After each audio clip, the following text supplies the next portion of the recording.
The V by Nikolai Gogol. The V is a monstrous creation of popular fancy. It is the name which the inhabitants of Little Russia give to the king of the gnomes, whose eyelashes reach to the ground. The following story is a specimen of such folklore. I have made no alterations, but reproduce it in the same simple form in which I heard it. Author's note. Chapter 1. As soon as the clear seminary bell began sounding in Kiev in the morning, the pupils would come flocking from all parts of the town. The students of grammar, rhetoric, philosophy, and theology hastened with their books under their arms over the streets. The grammarians were still mere boys. On the way they pushed against each other and quarreled with shrill voices.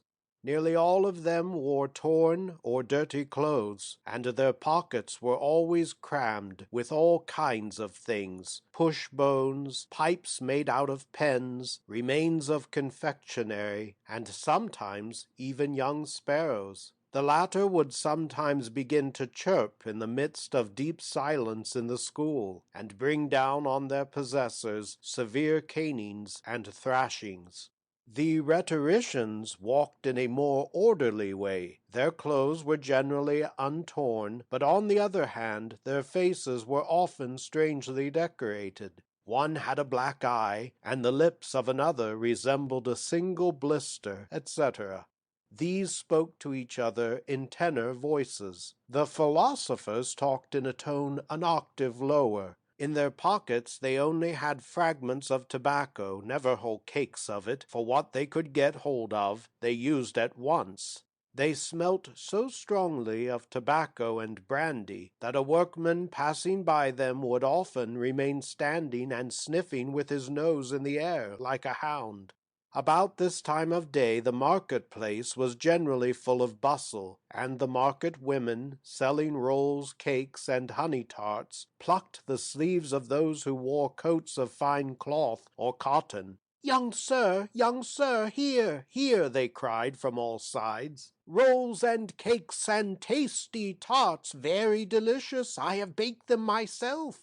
Another drew something long and crooked out of her basket and cried, "Here is a sausage, young sir. Buy a sausage." "Don't buy anything from her," cried a rival. "See how greasy she is, and what a dirty nose and hands she has." But the market women carefully avoided appealing to the philosophers and theologians, for these only took handfuls of edibles merely to taste them. Arrived at the seminary, the whole crowd of students dispersed into the low, large classrooms with small windows, broad doors, and blackened benches. Suddenly they were filled with a many-toned murmur. The teachers heard the pupils' lessons repeated, some in shrill and others in deep voices, which sounded like a distant booming. While the lessons were being said, the teachers kept a sharp eye open to see whether pieces of cake or other dainties were protruding from their pupils' pockets. If so, they were promptly confiscated. When this learned crowd arrived somewhat earlier than usual, or when it was known that the teachers would come somewhat late, a battle would ensue, as though planned by general agreement. In this battle all had to take part, even the monitors, who were appointed to look after the order and morality of the whole school. Two theologians generally arranged the conditions of the battle, whether each class should split into two sides, or whether all the pupils should divide themselves into two halves.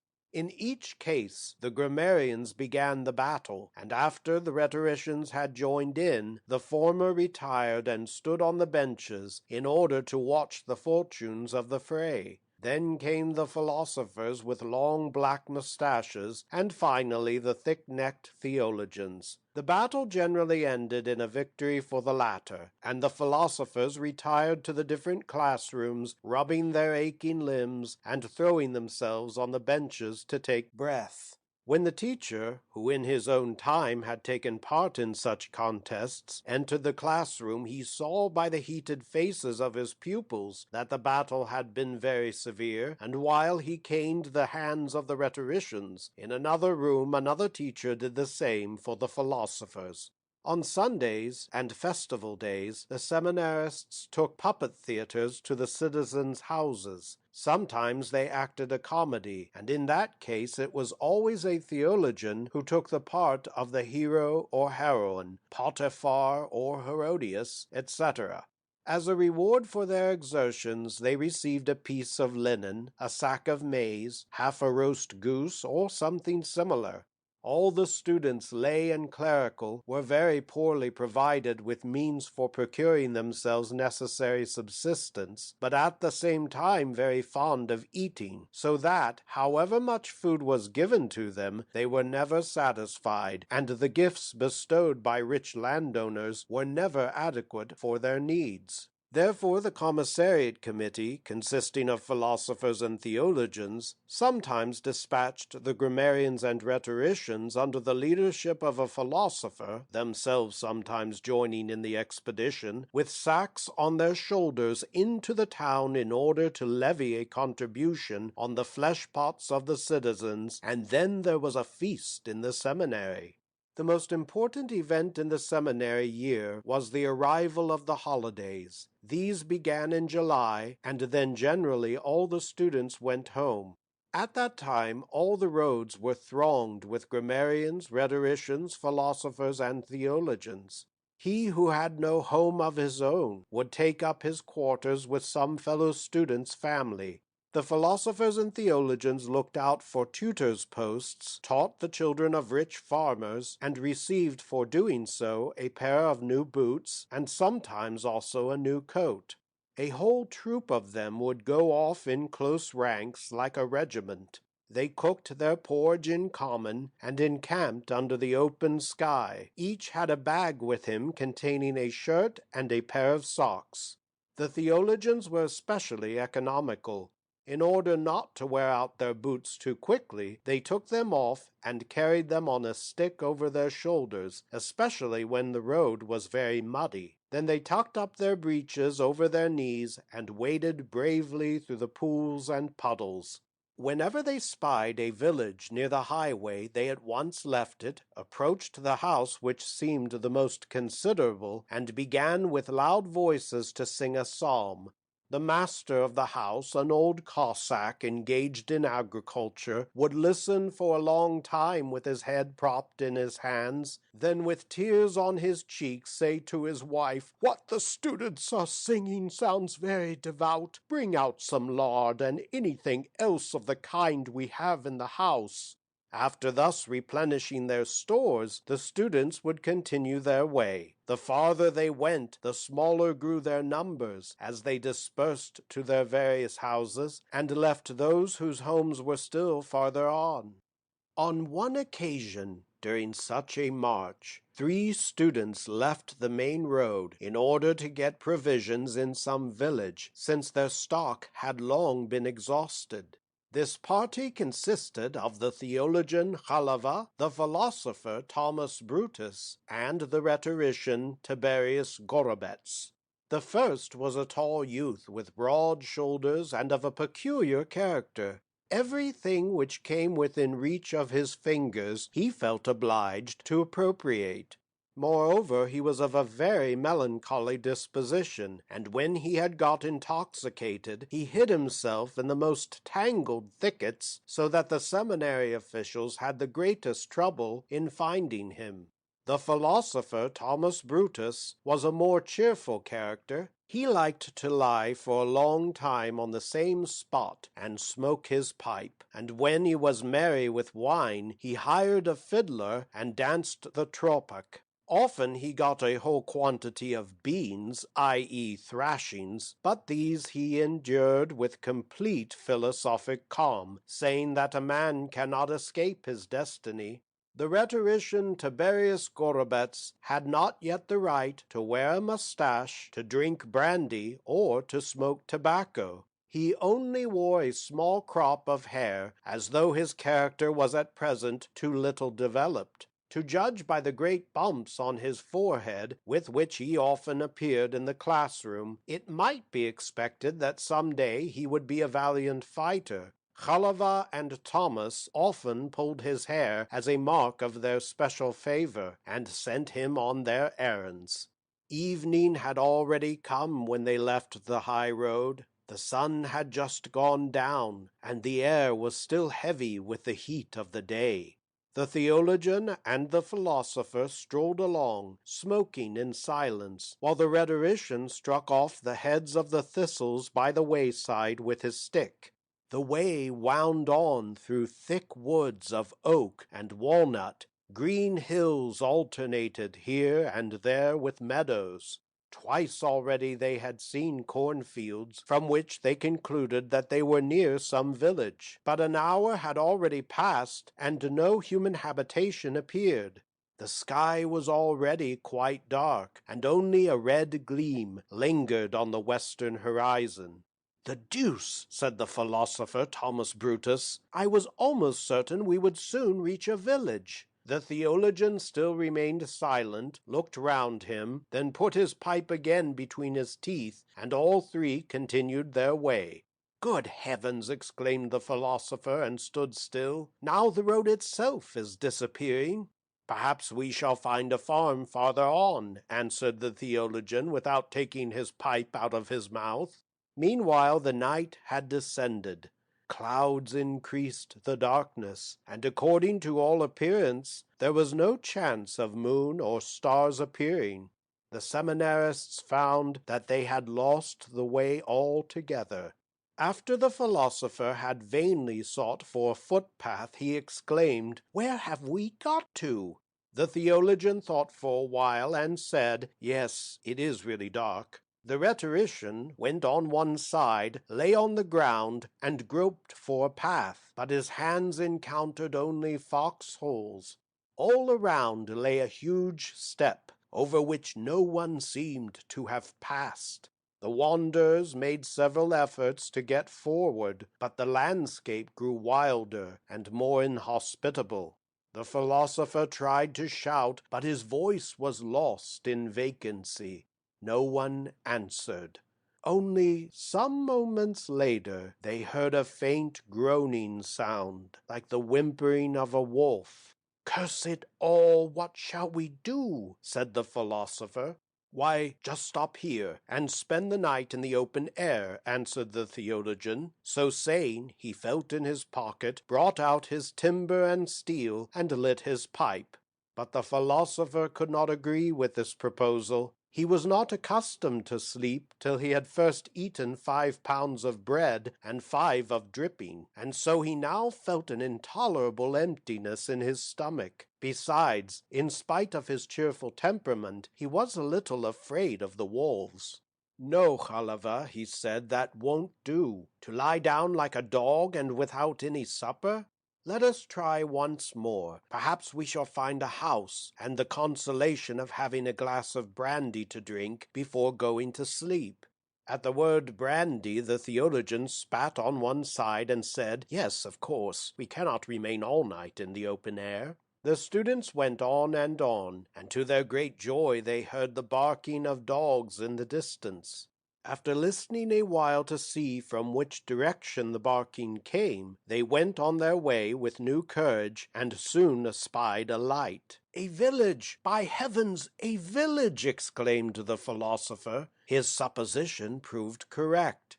They soon saw 2 or 3 houses built round a courtyard. Lights glimmered in the windows, and before the fence stood a number of trees. The students looked through the crevices of the gates, and saw a courtyard in which stood a large number of roving tradesmen's carts.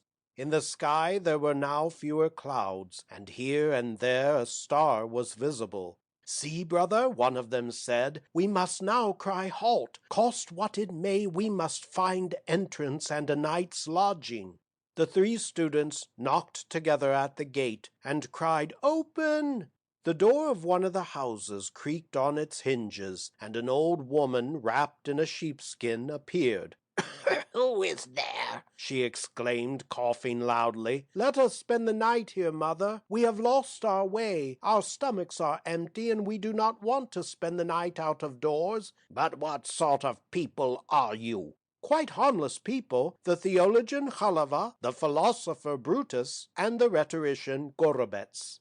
"It is impossible," answered the old woman. "The whole house is full of people, and every corner occupied. Where can I put you up? You are big and heavy enough to break the house down. I know these philosophers and theologians. When once one takes them in, they eat one out of house and home. Go farther on. There is no room here for you." "Have pity on us, mother. How can you be so heartless? Don't let Christians perish. Put us up where you like, and if we eat up your provisions or do any other damage, may our hands wither up and all the punishment of heaven light on us." The old woman seemed a little touched. "Well," she said after a few moments' consideration, "I will let you in, but I must put you in different rooms, for I should have no quiet if you were all together at night." "Do just as you like. We won't say any more about it," answered the students. The gates moved heavily on their hinges, and they entered the courtyard. "Well now, mother," said the philosopher, following the old woman, "if you had a little scrap of something? By heavens, my stomach is as empty as a drum. I have not had a bit of bread in my mouth since early this morning." "Didn't I say so?" replied the old woman. "There you go, begging at once. But I have no food in the house, nor any fire." "But we will pay for everything," continued the philosopher. "We will pay early tomorrow in cash." "Go on, and be content with what you get. You are fine fellows whom the devil has brought here." Her reply greatly depressed the philosopher Thomas, but suddenly his nose caught the odor of dried fish. He looked at the breeches of the theologian, who walked by his side, and saw a huge fish's tail sticking out of his pocket. The latter had already seized the opportunity to steal a whole fish from one of the carts standing in the courtyard. He had not done this from hunger so much as from the force of habit. He had quite forgotten the fish, and was looking about to see whether he could not find something else to appropriate. Then the philosopher put his hand in the theologian's pocket as though it were his own, and laid hold of his prize. The old woman found a special resting place for each student. The rhetorician she put in a shed, the theologian in an empty storeroom, and the philosopher in a sheep's stall. As soon as the philosopher was alone, he devoured the fish in a twinkling, examined the fence which enclosed the stall, kicked away a pig from a neighboring stall, which had inquiringly inserted its nose through a crevice, and lay down on his right side to sleep like a corpse. Then the low door opened, and the old woman came crouching into the stall. "Well, mother, what do you want here?" asked the philosopher. She made no answer, but came with outstretched arms towards him.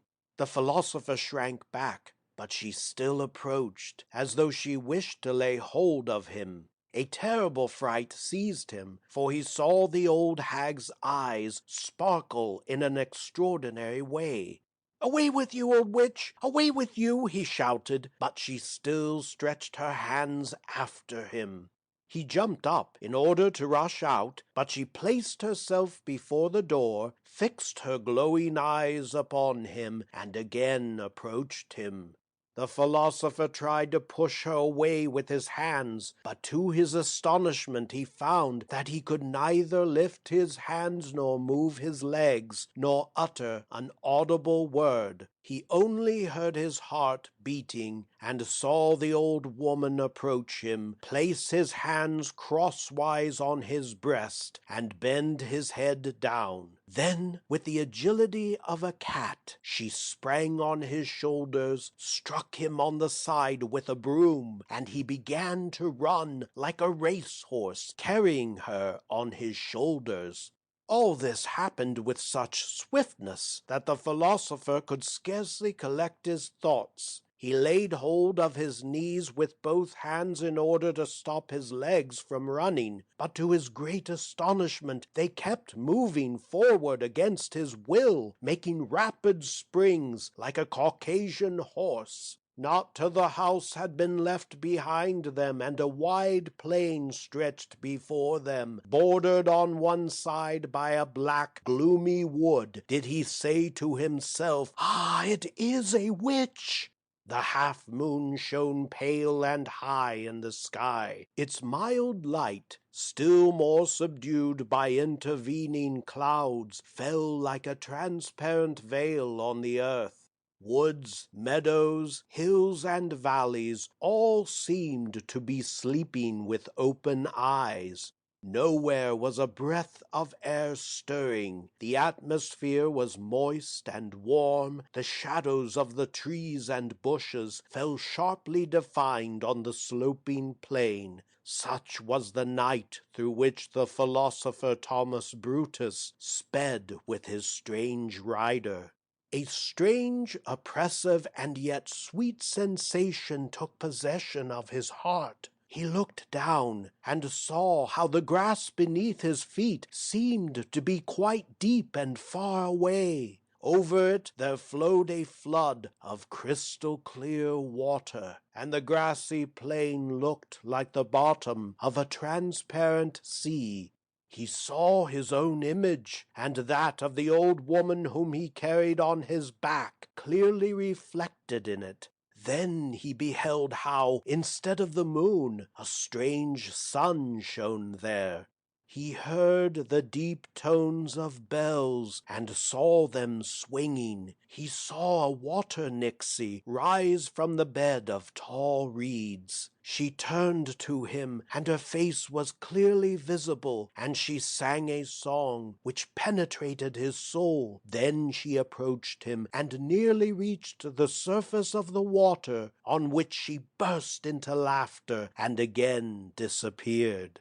Did he see it, or did he not see it? Was he dreaming, or was he awake? But what was that below? Wind or music? It sounded and drew nearer, and penetrated his soul like a song that rose and fell.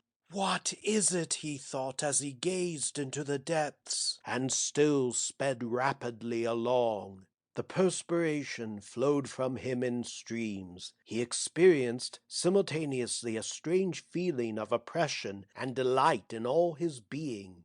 Often he felt as though he had no longer a heart, and pressed his hand on his breast with alarm. Weary to death, he began to repeat all the prayers which he knew, and all the formulas of exorcism against evil spirits. Suddenly he experienced a certain relief. He felt that his pace was slackening, the witch weighed less heavily on his shoulders, and the thick herbage of the plain was again beneath his feet, with nothing especial to remark about it. Splendid, thought the philosopher Thomas, and began to repeat his exorcisms in a still louder voice.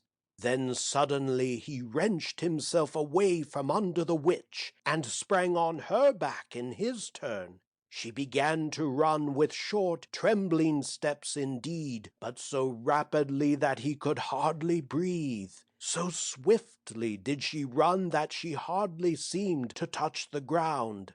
They were still on the plain, but owing to the rapidity of their flight, everything seemed indistinct and confused before his eyes. He seized a stick that was lying on the ground, and began to belabor the hag with all his might. She uttered a wild cry, which at first sounded raging and threatening. Then it became gradually weaker and more gentle, till at last it sounded quite low, like the pleasant tones of a silver bell, so that it penetrated his innermost soul. Involuntarily the thought passed through his mind, is she really an old woman? "Ah, I can go no farther," she said in a faint voice, and sank to the earth. He knelt beside her, and looked in her eyes. The dawn was red in the sky, and in the distance glimmered the gilt domes of the churches of Kiev. Before him lay a beautiful maiden with thick, disheveled hair and long eyelashes. Unconsciously she had stretched out her white, bare arms, and her tear-filled eyes gazed at the sky. Thomas trembled like an aspen leaf. Sympathy and a strange feeling of excitement and a hitherto unknown fear overpowered him. He began to run with all his might. His heart beat violently, and he could not explain to himself what a strange, new feeling had seized him. He did not wish to return to the village, but hastened towards Kiev, thinking all the way as he went of his weird, unaccountable adventure. There were hardly any students left in the town. They were all scattered about the country, and had either taken tutors' posts or simply lived without occupation. For at the farms in Little Russia one can live comfortably and at ease without paying a farthing. The great half-decayed building in which the seminary was established was completely empty, and however much the philosopher searched in all its corners for a piece of lard and bread, he could not find even one of the hard biscuits which the seminarists were in the habit of hiding.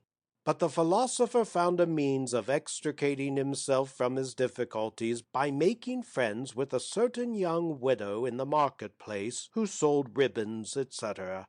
The same evening he found himself being stuffed with cakes and fowl. In fact, it is impossible to say how many things were placed before him on a little table in an arbor shaded by cherry trees.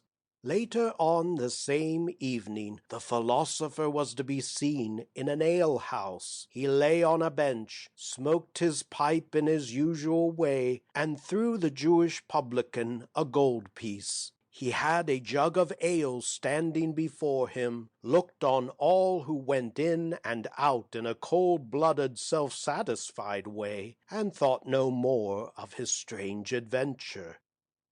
End of the V, Part 1, by Nikolai Gogol.